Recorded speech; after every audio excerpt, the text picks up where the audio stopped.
मित्रों, आप सभी को नमस्कार। अनुसंधान एकेडमी यूट्यूब चैनल में आप सभी का हार्दिक स्वागत है। मित्रों, पिछले वीडियो में भारतीय इतिहास के अंतर्गत भारतीय राष्ट्रीय कांग्रेस के बारे में विस्तार से अध्ययन किया था। यदि आपने अभी तक पिछले वीडियो को नहीं देखा है तो जरूर देखिएगा। मित्रों, आज के इस वीडियो में भारतीय राष्ट्रीय कांग्रेस के महत्वपूर्ण अधिवेशनों के बारे में संक्षेप में अध्ययन करेंगे। तो आइए वीडियो की शुरुआत करते हैं। मित्रों, वीडियो की शुरुआत करने से पहले आप सभी के लिए एक महत्वपूर्ण सूचना है।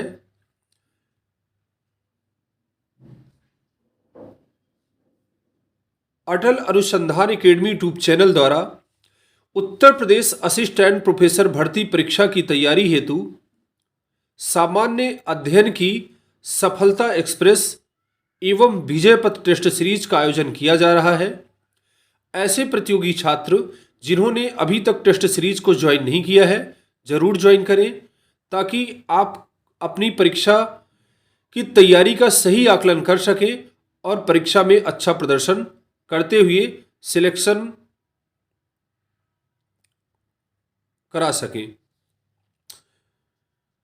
तो चैनल के माध्यम से दो प्रकार की टेस्ट सीरीज आयोजित की जा रही है। एक सफलता एक्सप्रेस टेस्ट सीरीज जिसमें यूनिट वाइज प्रतिदिन 30 प्रश्न दिए जाते हैं।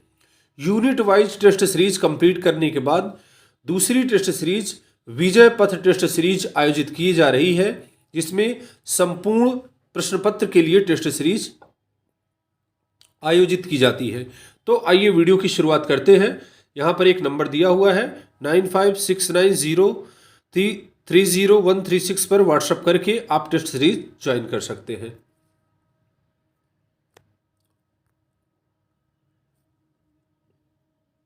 कल के वीडियो में भारतीय राष्ट्रीय कांग्रेस के इतिहास को आपने विस्तृत रूप से अध्ययन किया था, और यदि आपने पिछले वीडियो को नहीं देखा तो उसको देख करके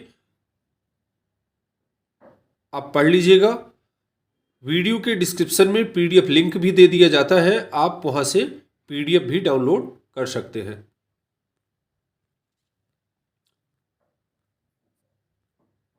तो आज का महत्वपूर्ण टॉपिक है भारतीय राष्ट्रीय कांग्रेस के महत्वपूर्ण अधिवेशन। यहां पर 1885 से लेकर के 1950 तक के अधिवेशन दिए गए हैं। इन सभी को आप संक्षेप में देखेंगे। यहां से कई बार प्रतियोगी परीक्षाओं में प्रश्न पूछे जाते हैं, तो इन सभी कांग्रेस अधिवेशनों को एक वीडियो में कवर करने का प्रयास किया गया है। यहां पर है कि भारतीय राष्ट्रीय कांग्रेस का कौन सा अधिवेशन किस वर्ष हुआ, कहां हुआ और इसकी अध्यक्षता कौन की, और इस अधिवेशन की प्रमुख महत्वपूर्ण बातें क्या क्या थी। 4 पॉइंट में इनको आप अध्ययन करेंगे। तो भारतीय राष्ट्रीय कांग्रेस के अगर अधिवेशनों की बात करें तो भारतीय राष्ट्रीय कांग्रेस का पहला अधिवेशन 1885 में बंबई में गोकुलदास तेजपाल संस्कृत विद्यालय में हुआ था। इसकी अध्यक्षता व्योमेश चंद्र बनर्जी ने की थी। यह भारतीय राष्ट्रीय कांग्रेस के प्रथम अध्यक्ष थे। इस अधिवेशन में 72 प्रतिनिधियों ने भाग लिया था। क्या किया था? 72 प्रतिनिधियों ने भाग लिया गया था। तो ये प्रश्न पूछा गया है, पहला अधिवेशन कब हुआ? 1885 में। कहाँ हुआ? बंबई के गोकुलदास तेजपाल संस्कृत विद्यालय में। और इसकी अध्यक्षता कौन की? व्योमेश चंद्र बनर्जी। यह भारतीय राष्ट्रीय कांग्रेस के प्रथम अध्यक्ष थे। और इसमें कितने प्रतिनिधियों ने भाग लिया? तो इसका उत्तर है 72 प्रतिनिधियों ने इसमें भाग लिया था। यहां पर एक और महत्वपूर्ण बात है कि 1884 में A.O. ह्यूम ने भारतीय राष्ट्रीय संघ नामक एक संगठन की स्थापना की थी। क्या नाम था? भारतीय राष्ट्रीय संघ। भारतीय राष्ट्रीय संघ का एक अधिवेशन 1985 में पुणे में होना था, लेकिन पुणे में प्लेग फैल जाने के कारण, बीमारी फैल जाने के कारण इस अधिवेशन को बंबई में आयोजित किया गया था। भारतीय राष्ट्रीय कांग्रेस के प्रथम अधिवेशन की अध्यक्षता व्योमेश चंद्र बनर्जी ने की तथा ए ओ ह्यूम इसके महासचिव थे। ए ओ ह्यूम को भारतीय राष्ट्रीय कांग्रेस का पिता कहा जाता है। तो यहाँ पर भारतीय राष्ट्रीय संघ की स्थापना 1884 में हुई थी और इसके बाद जब 1885 में जब इसका अधिवेशन बंबई में हुआ तो दादा भाई नौरोजी के सुझाव पर भारतीय राष्ट्रीय संघ का नाम बदल करके भारतीय राष्ट्रीय कांग्रेस कर दिया गया। इसको आप याद रखेंगे। इसके बाद कांग्रेस का दूसरा अधिवेशन 1886 में कलकत्ता में आयोजित किया गया। इसकी अध्यक्षता दादा भाई नौरोजी ने की थी। इसने की थी दादा भाई नौरोजी ने कलकत्ता अधिवेशन की अध्यक्षता की थी। इसके बाद है भारतीय राष्ट्रीय कांग्रेस का तीसरा अधिवेशन मद्रास में हुआ। इसकी अध्यक्षता बदरुद्दीन तैयबजी ने की। यह भारतीय राष्ट्रीय कांग्रेस के प्रथम मुस्लिम अध्यक्ष थे। भारतीय राष्ट्रीय कांग्रेस का चौथा अधिवेशन 1888 में इलाहाबाद में आयोजित हुआ। इस अधिवेशन की अध्यक्षता जॉर्ज यूले ने की थी। यह भारतीय राष्ट्रीय कांग्रेस के प्रथम निर्वाचित अंग्रेज या फिर यूरोपीय अध्यक्ष थे। इसके बाद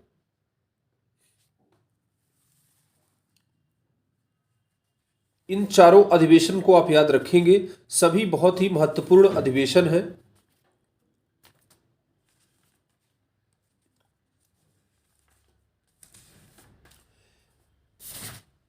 इसके बाद भारतीय राष्ट्रीय कांग्रेस के लाहौर अधिवेशन जो कि 1893 में हुआ था, लाहौर अधिवेशन की अध्यक्षता दादा भाई नौरोजी ने की थी।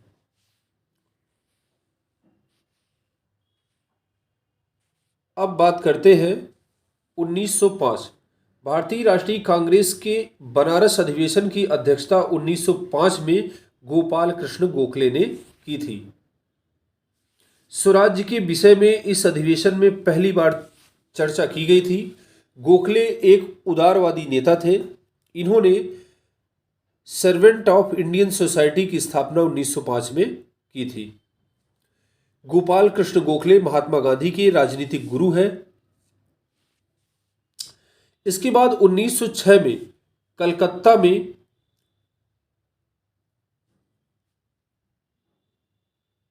भारतीय राष्ट्रीय कांग्रेस का अधिवेशन आयोजित किया गया।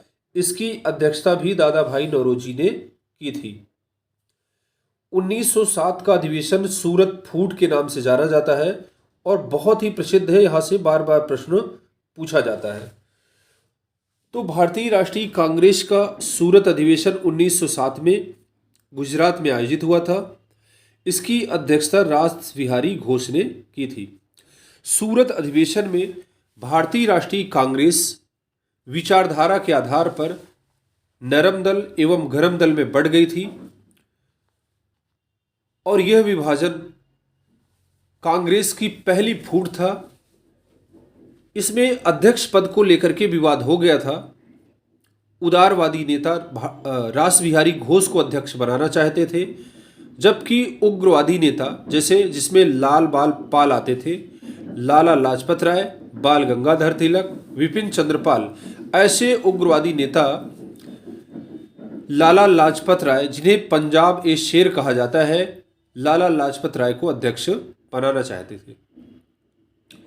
उदारवादियों एवं उग्रवादियों के बीच मतभेद के कारण उग्रवादियों को निष्कासित कर दिया गया और इसके बाद रास बिहारी घोष को अध्यक्ष बनाया गया था। तो इस प्रकार से 1907 के सूरत अधिवेशन को आप जरूर याद रखेंगे, क्योंकि 1907 में भारतीय राष्ट्रीय कांग्रेस में पहली बार फूट पड़ी थी। हमेशा आपसे प्रश्न पूछा जाता है, निम्न में से कौन गरम दल का नेता नहीं है या फिर निम्न में से कौन नरम दल का नेता नहीं है। तो 4 गरम दल के नेताओं के नाम याद करें और 4 नरम दल के नेताओं। अगर नरम दल के नेताओं की बात करें तो ये हैं दादा भाई नौरोजी, फिरोज शाह मेहता, व्योमेश चंद्र बनर्जी एवं सुरेंद्र नाथ बनर्जी। इनका उद्देश्य था कि भारत को आज़ाद तो कराना है, लेकिन धीरे धीरे धीरे धीरे अंग्रेजों की मानसिकता बदलेगी और भारत को आज़ाद कर देंगे। इसलिए नरमपंथी नेता पूर्ण स्वराज्य की बात नहीं करते थे, पूर्ण स्वतंत्रता की बात नहीं करते थे। इनका मानना था कि भारत में अंग्रेजों का शासन बना रहे, किंतु भारतीयों की भी भागीदारी रहे। वहीं दूसरी तरफ नरम गरम दल के नेता थे, जिनको अंग्रेज आतंकवादी भी कहते थे। ये भारत को पूर्ण स्वराज्य घोषित करना चाहते थे, अंग्रेजों से भारत को पूरी तरह से मुक्ति दिलाना चाहते थे। लाला लाजपत राय, बाल गंगाधर तिलक, विपिन चंद्र पाल, अरविंद घोष ये प्रमुख उग्रवादी नेता थे।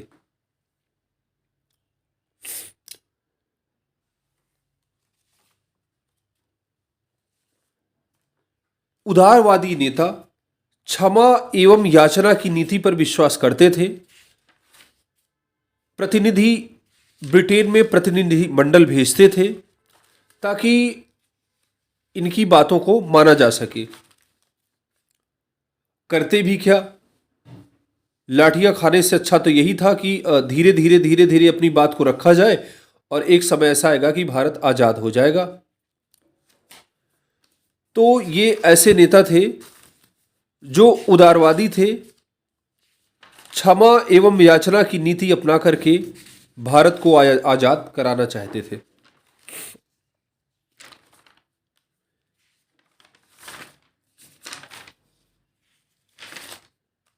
ये ऐसे नेता थे जो बड़े घरानों से आते थे, वकील थे, डॉक्टर थे, इंजीनियर थे, शाही खानदान के लोग होते थे। इनका आम जनता से बहुत लेना देना नहीं होता था। कहीं न कहीं से उग्रवादियों द्वारा ये आरोप लगाया जाता था कि ये चाटुकारिता करते हैं अंग्रेजों की, इनके मत्थे भारत आजाद नहीं हो पाएगा। वहीं दूसरी तरफ उग्रवादी नेता थे जो थोड़ा सा तेज स्वभाव के थे, रेडिकल थे। उनका मानना था कि अब भारत को यदि आज़ाद कराना है तो समझाने बुझाने और दया और याचना करने से बात नहीं बनेगी। इसलिए भारत को आज़ाद कराने के लिए उग्र होना पड़ेगा, तभी भारत को पूर्ण स्वतंत्रता मिलेगी। बाल गंगाधर तिलक ने कांग्रेस पर प्रार्थना, याचना तथा विरोध की राजनीति करने का आरोप लगाया था। तिलक के नेतृत्व में कांग्रेस की प्रार्थना और याचना की नीति समाप्त हो गई। तिलक ने कहा था, स्वराज्य हमारा जन्मसिद्ध अधिकार है, हम इसे लेकर के रहेंगे। 1900 तिलक ने कहा था, हमारा उद्देश्य आत्मनिर्भरता है, भिक्षावृत्ति नहीं। स्वतंत्रता भिक्षा नहीं है, बल्कि हमारा अधिकार है, हम इसे लेकर के रहेंगे।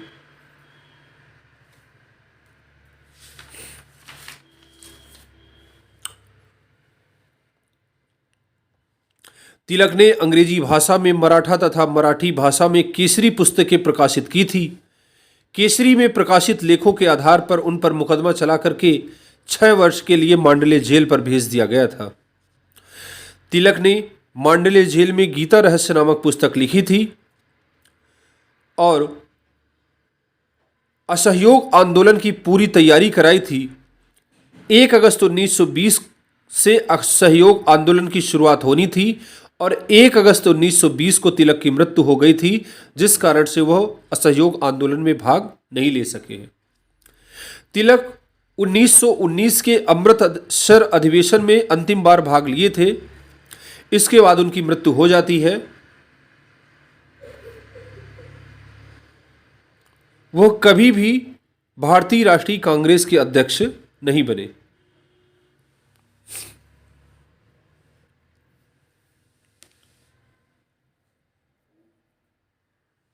इसके बाद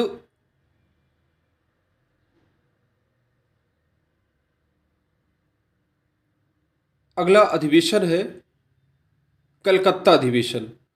1911 के कलकत्ता अधिवेशन की अध्यक्षता विशन नारायण धर ने की थी और पहली बार 1911 में जन गण मन पहली बार कांग्रेस अधिवेशन में गाया गया था। इसके बाद कांग्रेस का लखनऊ अधिवेशन 1916 में आयोजित हुआ था। इसकी अध्यक्षता अंबिका चरण मजूमदार ने की थी। यह महत्वपूर्ण अधिवेशन है। 1907 में जो कांग्रेस में फूट पड़ गई थी, अब 1916 में नरम दल गरम दल के बीच में समझौता हो गया।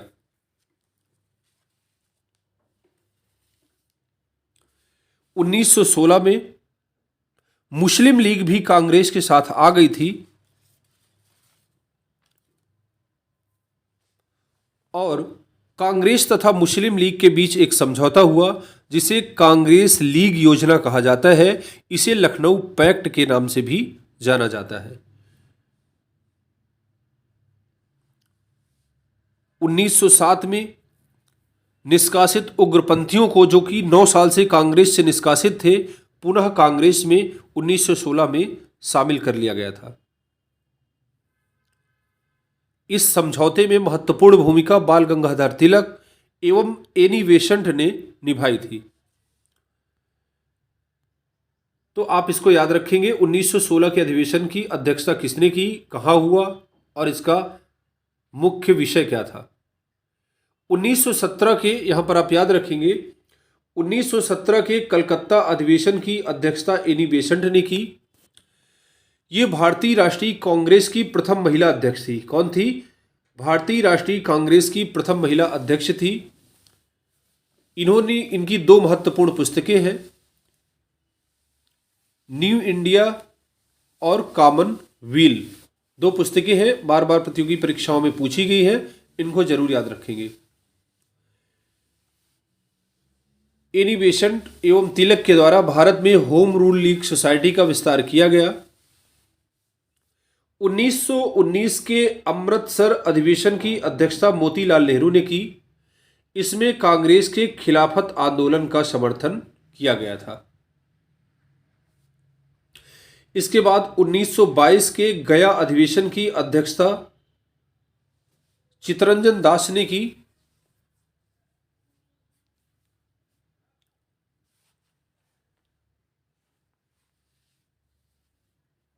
जिन्हें देश बंधु के नाम से जाना जाता है।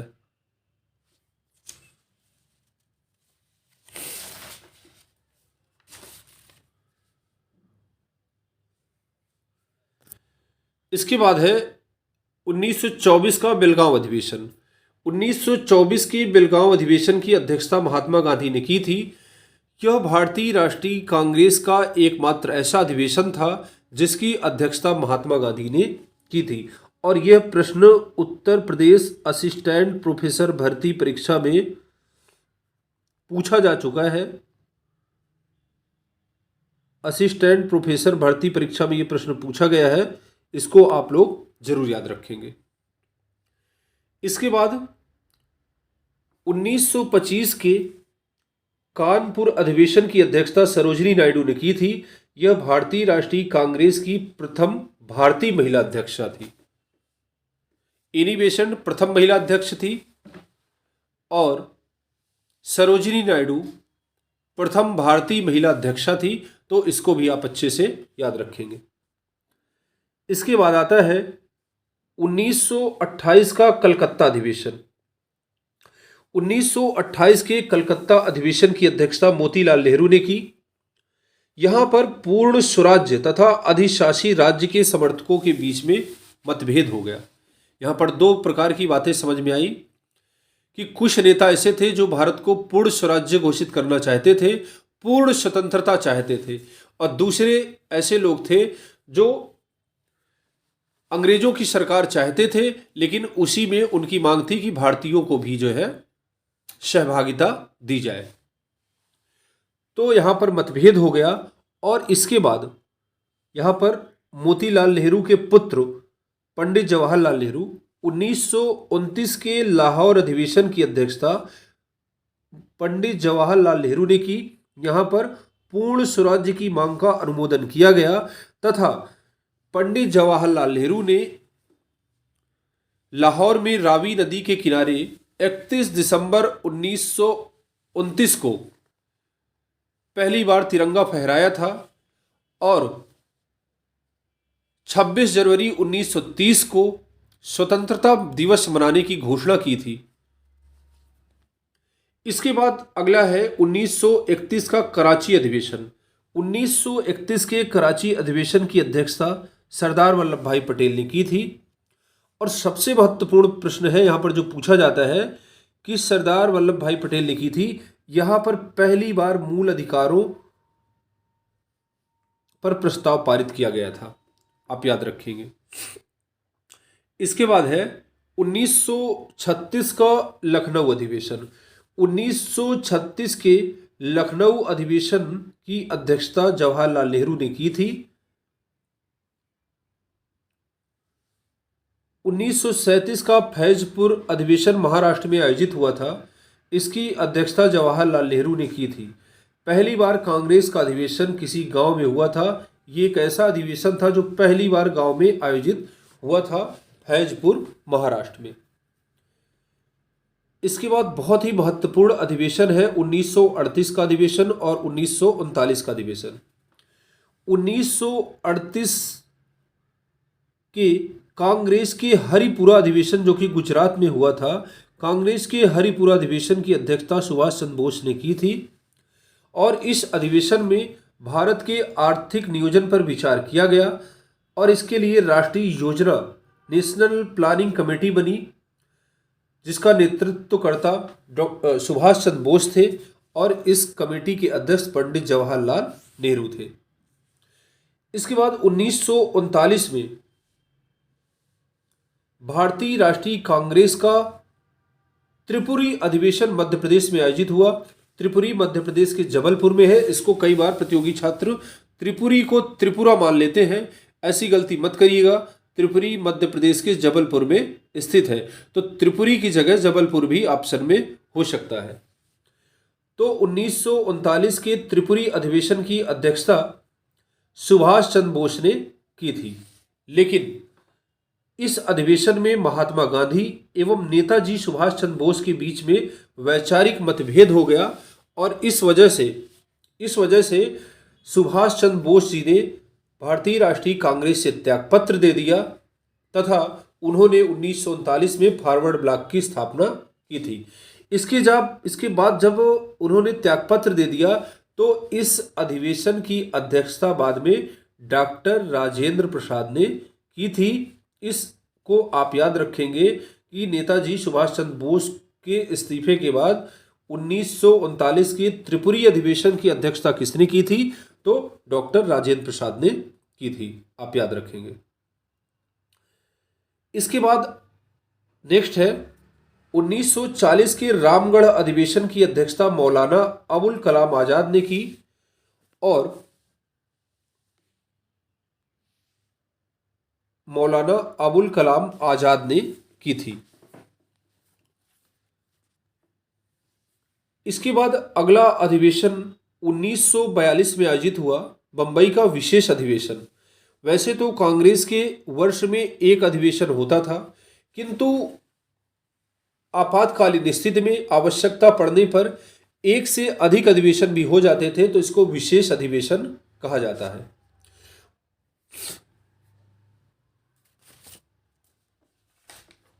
तो मौलाना अबुल कलाम आजाद ने 1940 के रामगढ़ अधिवेशन की अध्यक्षता की और 1940 से लेकर के 1946 तक नवंबर 1946 तक ये भारतीय राष्ट्रीय कांग्रेस के अध्यक्ष बने रहे और ये भारतीय स्वतंत्रता के पूर्व भारतीय राष्ट्रीय कांग्रेस के सबसे लंबे समय तक यानी 6 वर्ष तक अध्यक्ष बने रहे। ये सबसे बड़ा कार्यकाल था उनका। यह भारतीय राष्ट्रीय कांग्रेस के सबसे युवा अध्यक्ष बन चुके हैं। 1923 में भारतीय राष्ट्रीय कांग्रेस का विशेष अधिवेशन दिल्ली में बुलाया गया था और इस अधिवेशन की अध्यक्षता मौलाना अबुल कलाम आज़ाद ने की थी। वो भारतीय राष्ट्रीय कांग्रेस के सबसे प्रथम युवा अध्यक्ष थे इस अधिवेशन में। इसके बाद है 1942 में कांग्रेस के विशेष अधिवेशन की अध्यक्षता 1942 के बंबई में विशेष अधिवेशन आयोजित हुआ था। इस अधिवेशन की अध्यक्षता मौलाना अबुल कलाम आज़ाद ने की थी। तो यहाँ पर आप देख रहे हैं मौलाना अबुल कलाम आज़ाद के कार्यकाल में ही भारत छोड़ो आंदोलन के प्रस्ताव का अनुमोदन किया। तो 1940 के रामगढ़ अधिवेशन में भारत छोड़ो आंदोलन का प्रस्ताव जो है लाया गया था और 1942 के विशेष अधिवेशन में इस प्रस्ताव का अनुमोदन किया गया था। इसको आप याद रखेंगे, परीक्षा के लिए महत्वपूर्ण है। इसके बाद कांग्रेस का एक और विशेष अधिवेशन है 1920 में कलकत्ता में आयोजित हुआ था। 1920 के कलकत्ता के विशेष अधिवेशन की अध्यक्षता लाला लाजपत राय ने की थी, जिन्हें शेरे पंजाब कहा जाता है। इस अधिवेशन में असहयोग आंदोलन के प्रस्ताव को स्वीकार कर लिया गया था।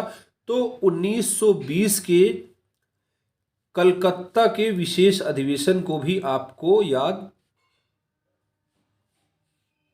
1920 के कलकत्ता के विशेष अधिवेशन को भी आपको याद रखना है। इसकी अध्यक्षता लाला लाजपत राय ने की थी। इन्हें पंजाब ए शेर कहा जाता है। लाला लाजपत राय ने की थी। इसके बाद है भारतीय राष्ट्रीय कांग्रेस का 54वां अधिवेशन 1946 में मेरठ में आयोजित हुआ। इसकी अध्यक्षता जेबी कृपलानी ने की। एक प्रश्न पूछा जाता है कि स्वतंत्रता के समय भारतीय राष्ट्रीय कांग्रेस के अध्यक्ष कौन थे, तो इसका सही उत्तर है जेबी कृपलानी। तो 1946 में भारतीय राष्ट्रीय कांग्रेस की अध्यक्षता की थी और इसके बाद 1947 में भारतीय राष्ट्रीय कांग्रेस की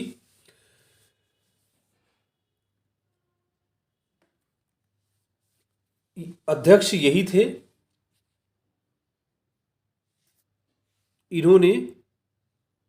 इनके कार्यकाल के समय भारत को स्वतंत्रता मिली थी।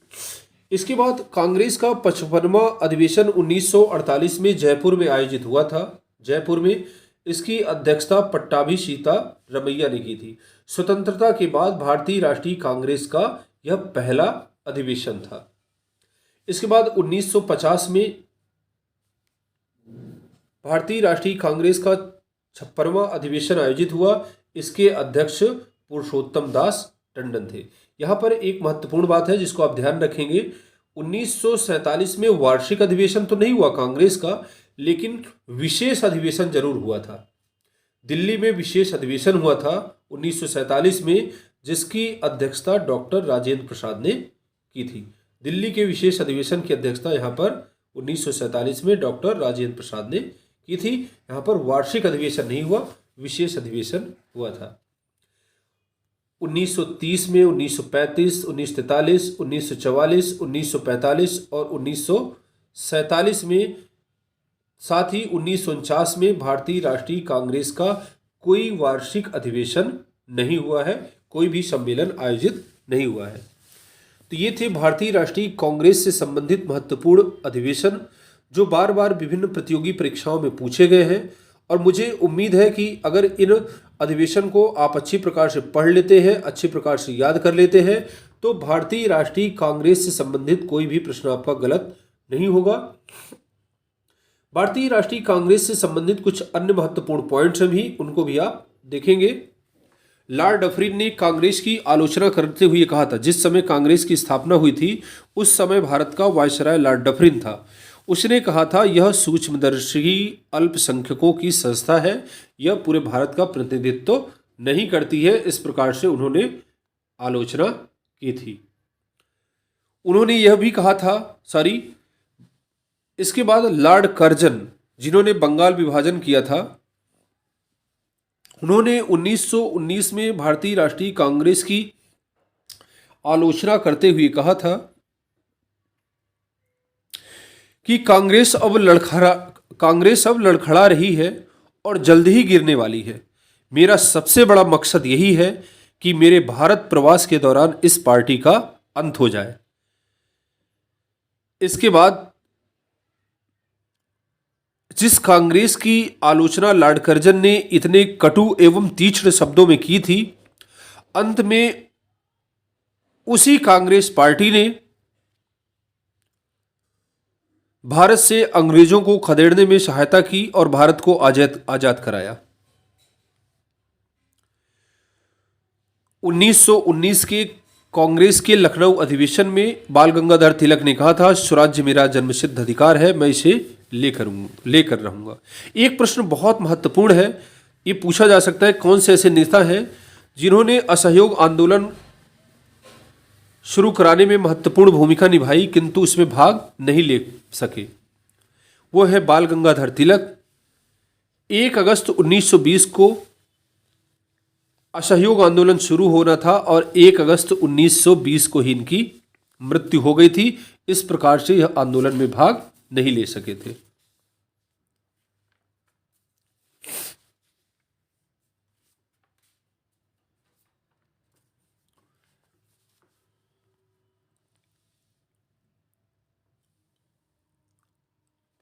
एक अधिवेशन 1919 में अमृतसर में आयोजित हुआ था। इसमें भारत का संविधान लिखने के लिए एनसी केलकर तथा आईवी सेन को नया संविधान लिखने हेतु महात्मा गांधी का सहयोगी बनाया गया था। यह प्रश्न भी बार बार पूछा गया है। सेफ्टी वाल्व का सिद्धांत सर्वप्रथम लाला लाजपत राय ने अपनी पुस्तक यंग इंडिया में 1916 में प्रस्तुत किया था।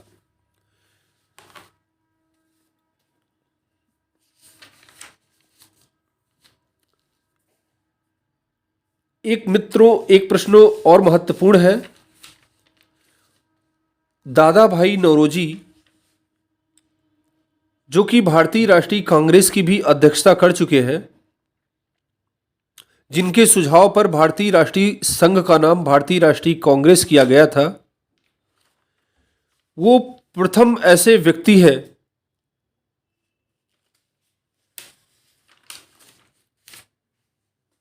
जो पहली बार ब्रिटिश संसद के सदस्य बने थे।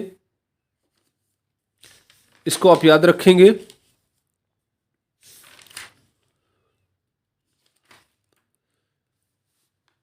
इस प्रकार से मित्रों, भारतीय राष्ट्रीय कांग्रेस से संबंधित सभी महत्वपूर्ण प्रश्नों को समाहित करने का प्रयास किया गया है। हमें उम्मीद है यदि आप इन दोनों वीडियो को देख लेते हैं, एक वीडियो पहले विस्तार से अपलोड किया जा चुका है, तो भारतीय राष्ट्रीय कांग्रेस से संबंधित कभी भी कोई प्रश्न आपका गलत नहीं होगा। आप परीक्षा में अच्छा प्रदर्शन करेंगे और अच्छा सिलेक्शन भी मिलेगा। तो आज के लिए बस इतना ही। मिलते हैं नेक्स्ट वीडियो में। पूरा वीडियो देखने के लिए बहुत बहुत सा धन्यवाद। यदि वीडियो आपको अच्छा लगा हो तो वीडियो को लाइक करिए, सब्सक्राइब करिए व शेयर करिए। धन्यवाद।